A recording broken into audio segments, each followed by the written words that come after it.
आज थोडं ऑइलिंग केलं आहे केसांना, त्यामुळे जरा इग्नोर करा. 2.5 kgचा 2 tier चॉकलेट केकची ऑर्डर आहे. मोठा केक असल्यामुळे रात्रीच क्रम कोट करून ठेवला आहे, त्यामुळे छान सेट होतो. आणि याच्यावरती जर दुसरी लेअर ठेवली तर हा खाली दबून जात नाही. चला तर मग आता फायनल फ्रॉस्टिंगला सुरुवात करूया. पार्टीची थीम सनफ्लॉवर असल्यामुळे इथे मी लाईट आणि डार्क येलो कलरची शेडिंग केली आहे.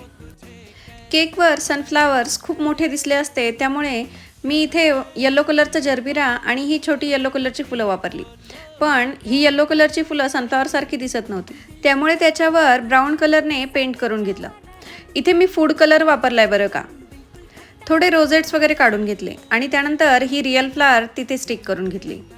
कधी कधी असे जुगाड पण करायला लागतात. तर वाटतोय का हा केक सनफ्लॉवर थीमचा? कमेंट करून नक्की सांगा. व्हिडिओ आवडल्यास लाईक शेअर सबस्क्राईब करायला विसरू नका. पुन्हा भेटूयात.